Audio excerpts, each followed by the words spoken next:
3 stretches that are my go-to for the lower body. Welcome back to another video, guys. I'm Ty. Let's begin. First, I'm using this wedge block here, and we're always working from the ground up. We're going to first target the posterior chain with the calf stretch. So you want to place, obviously, your foot on this wedge, and you'll get a more severe stretch to varying degrees as you climb up the block. So this is going to be a lot less intense than this. And I like to have this wall here to grip instead of just a wall flat. It helps me pull into the stretch. Now, as I'm working a calf stretch, I want to spend anywhere from 30 seconds to a minute plus here. And I'm not just relaxing. I want my heel to touch the ground, but I'm pushing my big toe into this block, and I'm also flexing my quad here on the inside. So as I set up, this is not passive. We are working here. Heel to the ground, big toe pushing in, and quad pushing, knee driving behind. And I'm working, I'm squeezing, and I'm counting to 5, and then I'm releasing. A little bit in the way of PNF stretching, if you guys are familiar with that. But as I go, I'm trying to get 1 degree farther into the stretch. And I may wiggle, I'll lift my heel up a little bit, and I'll try to get deeper into that. Or I'll try to climb up the block in centimeters or inches, depending upon what part of the world you're coming from. And as I get looser and warmer, I'll get deeper into that. I'm just working the right side here. But as you get more comfortable with this, you'll get farther up the block, and you'll get more range of motion in this dorsiflex position. Some of you may hit a wall in the front, or you'll feel pulling and tension back in your Achilles. For me, I don't feel anything in the Achilles here. I actually feel something behind the inside of the knee. But then, as your quad starts to give, it will shake and tremor. I'm feeling that now. But I will always start from the ground up, first with the calf stretch. When I'm done with the calf stretch, we'll give a break here. Let that right leg kind of settle. I'll pull this back a bit, and then we'll go directly into the hamstring stretch. So what I like to do here is I'm trying to bend and crease at the hip. I won't demonstrate this perfectly, but you want to try to keep your back straight instead of rounding like a Jefferson curl, but there may be some rounding naturally. But the point and the emphasis is to bend at the hip joint. So you want to think you have something here and you're trying to squeeze it. Same thing here. I'm flexing this quad. I'm trying to keep this leg as straight as possible. And I'm trying to reach forward, and you should feel a tremendous pull back here.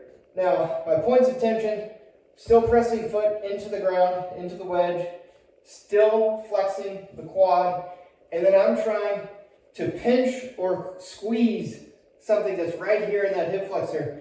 And that's how I'm getting deeper into this. It's not just by pulling and hunching over. I'm trying to get there with hip work, not with lunging upper body work. And you can place the off leg out to varying degrees. The farther away your off leg is going to be, the more intense this is going to feel, as opposed to being almost neck and neck or level. But I'll work this hamstring stretch again, 30 seconds, a minute plus. Do this for 1 to 3 reps. Now, the third stretch, you don't need the block.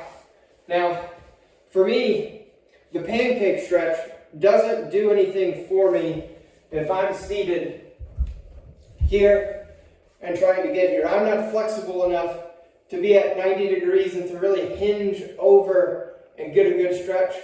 So a reversion to this, or an alternative, maybe not a reversion, is I like the standing pancake stretch.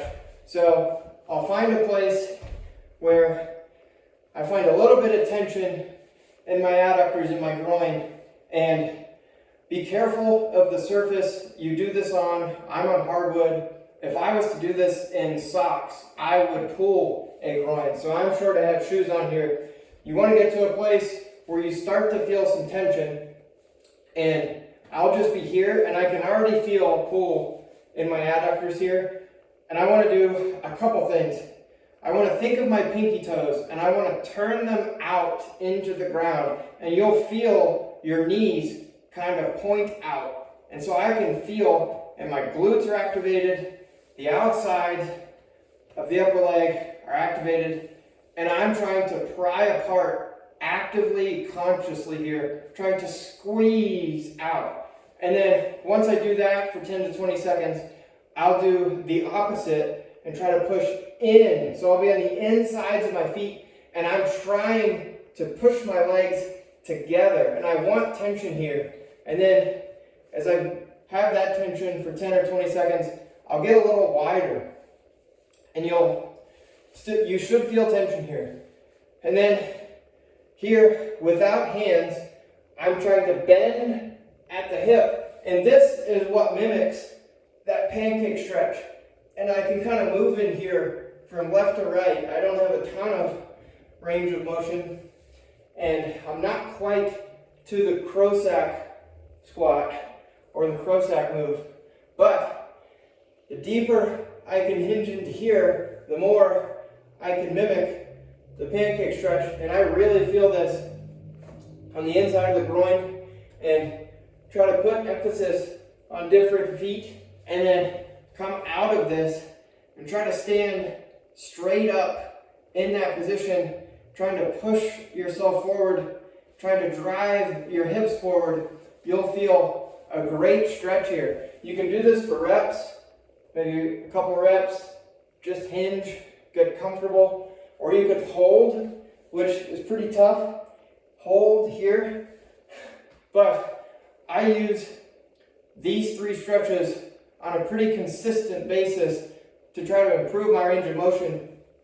And even here now, I can feel my right calf working and cramping up from work. Cramping up, I think in a good way. I probably need some water, but I can feel the right calf working here. I have some imbalance, so I've got to be careful in how I approach this. But yeah, these three stretches, again, calf stretch with a block, hamstring stretch with a block, and then the pancake stretch. I love these three stretches in trying to improve my body to get better overall. So if you've made it this far, thanks for watching. Please give this video a like. Please give this video a comment. Do you like one of these three stretches better than the other? Do you have stretches of your own that you like? Let me know. All right, thanks guys. See you in the next one.